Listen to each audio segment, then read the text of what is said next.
سورہ بقرہ کی آیت نمبر 31 ہے۔ اللہ تعالیٰ فرماتے ہیں وَعَلَّمَ آدَمَ الْأَسْمَاءَ كُلَّهَا، اور آدم علیہ السلام کو تمام اسماء کے نام سکھا دیے گئے۔ ثُمَّ عَرَضَهُمْ عَلَى الْمَلَائِكَةِ، پھر ان کو پیش کیا گیا فرشتوں کے اوپر۔ اب اس آیت مبارکہ میں لفظ جو اسما آ رہا ہے اور علامہ کا لفظ بھی آ رہا ہے کہ گویا کہ آدم علیہ السلام کو باقاعدہ جو ہے وہ تعلیم دی گئی، علم دیا گیا۔ تو یہ علم کی سب سے بڑی خصوصیت ہے کہ سب سے پہلے اللہ تعالیٰ نے جس مخلوق کو تخلیق کیا ہے تو اس کو سب سے پہلے اللہ پاک نے علم سے نوازا ہے۔ پھر کس علم کی بات کی گئی ہے؟ اسما کے علم کی بات کی گئی ہے۔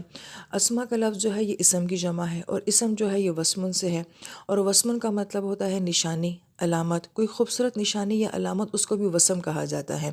جیسے کہ ہم لکھتے ہیں کہ آپ کا اسم کیا ہے، تو گویا کہ میرا نام جو ہے وہ میری شخصیت کی ایک علامت ہے، اس لیے ہمارے ناموں کو بھی جو ہے وہ اسم کہا جاتا ہے۔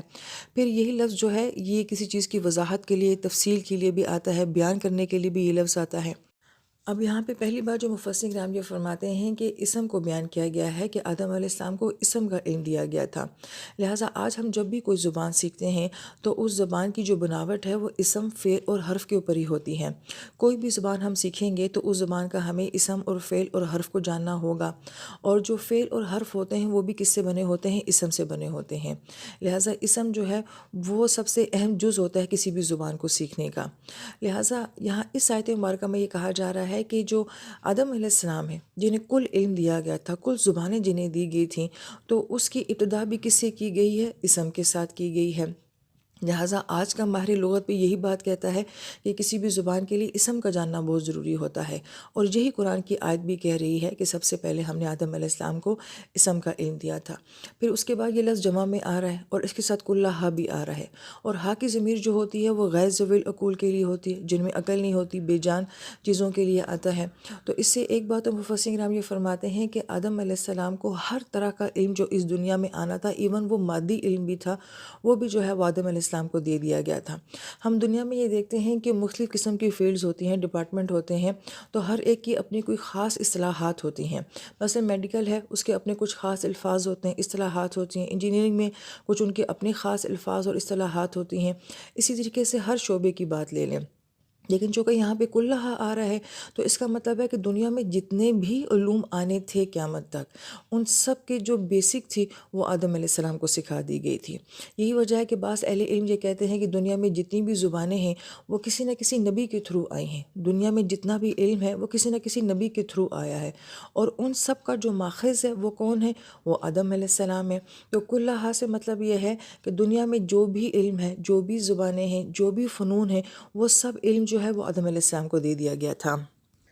پھر جب آیت مبارکہ میں ثم عرضہم آتا ہے تو عرضہ کے ساتھ جو ہم ضمیر آتی ہے یہ ذوی العقول اور غیر ذوی العقول دونوں کے لیے آتی ہے، یعنی کہ جاندار چیزوں کے لیے اور بے جان چیزوں کے لیے، عقل والوں کے لیے اور جو غیر عقلی ہوتے ہیں ان سب کے لیے یہ ضمیر استعمال ہوتی ہے۔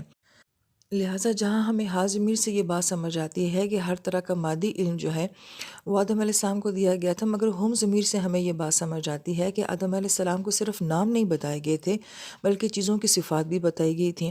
مثلا وہ یہ فرماتے ہیں کہ جیسے آگ ہے، اب یہ تو بتا دیا کہ یہ آگ ہے، مگر آگ کی صفت کیا ہے، کیفیت کیا ہے، وہ بھی آدم علیہ السلام کو بتا دی گئی۔ اگر یہ پہاڑ ہیں تو پہاڑ کی خاصیت کیا ہے، کس میں سختی ہے، تو یہ علم بھی ساتھ ساتھ آدم علیہ السلام کو دے دیا گیا تھا۔ یہی وجہ ہے کہ مفسرین کرام یہ فرماتے ہیں کہ آدم علیہ السلام کو دنیا کی تمام چیزوں کے ناموں کے ساتھ ساتھ جانوروں کے نام، یہاں تک کہ انسانوں کے نام بھی جو ہے وہ بتا دیے گئے تھے۔ گویا کہ والد کو اولاد کی تمام ڈیٹیل جو ہے وہ بتا دی گئی تھی۔ اس کے حوالے میں حدیث مبارکہ بھی پیش کی جاتی ہے جس کا مفہوم یہ ہے کہ آدم علیہ السلام کی پشت مبارک پہ جو ہے وہ ہاتھ پھیرا گیا تو بہت ساری چھوٹی چھوٹی مخلوق جو ہے وہ پیدا ہوئی، تو آپ نے پوچھا یہ کون ہے، تو اللہ پاک کی طرف سے جواب آیا کہ یہ آپ کی اولاد ہیں۔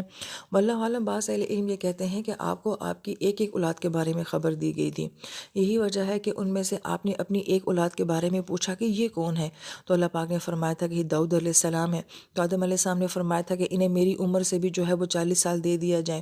تو اس حدیث سے وہ یہ حوالہ دیتے ہیں کہ گویا کہ آپ کو آپ کی ایک ایک اولاد کے بارے میں جو ہے وہ علم دے دیا گیا تھا، اور پھر اس کے بعد جو ہے اس علم کو فرشتوں کے سامنے پیش کیا گیا، اور پھر ان سے کہا گیا فقال انبئونی باسماء ہؤلاء، کہ ان تمام ناموں کی یعنی کہ اسماء کی جو ہے وہ مجھے خبر دو، ان کنتم صادقین، اگر تم سچے ہو۔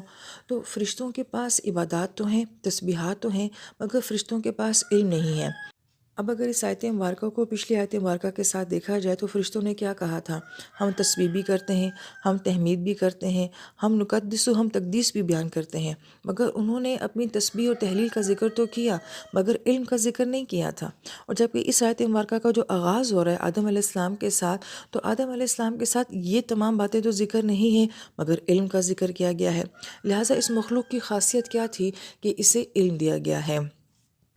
اور آیت مبارکہ کے آخر میں کہا گیا کہ ان کنتم صادقین، اگر تم سچے ہو کہ یہ مخلوق صرف خون ہی بہائے گی، فساد ہی کرے گی، اگر یہی صرف اس کا کام ہے تو پھر جو ہم نے اس کو خصوصیت دی ہے تم یہ بتاؤ کہ یہ خصوصیت کیا تم جانتے ہو؟ لہٰذا اہل علم کیا فرماتے ہیں کہ اس مخلوق کی خاصیت کیا ہے کہ یہ علم اور عبادات دونوں کا مجموعہ ہوگی، اس کے اندر عبادات بھی ہوں گی اور اس کے اندر علم بھی ہوگا۔ اور بالخصوص امت محمدیہ صلی اللہ علیہ وآلہ وسلم کو دیکھا جائے تو اللہ تعالیٰ نے اس امت کو جو سب سے بڑا معجزہ دیا ہے وہ علم کا معجزہ دیا ہے، ہمیں کتاب دی گئی ہے۔ گویا کہ اس بات کے اندر کانسیپٹ یہی ہے کہ نبی علیہ السلام کا سب سے بڑا معجزہ قرآن ہے، علم ہے، اور اس امت کی سب سے بڑی خاصیت کیا ہوگی؟ یہ علمی امت ہوگی، اس کے پاس علم ہوگا، اور پھر اس علم سے جو ہے یہ عبادات اور معاملات کو خوبصورت بنائے گا۔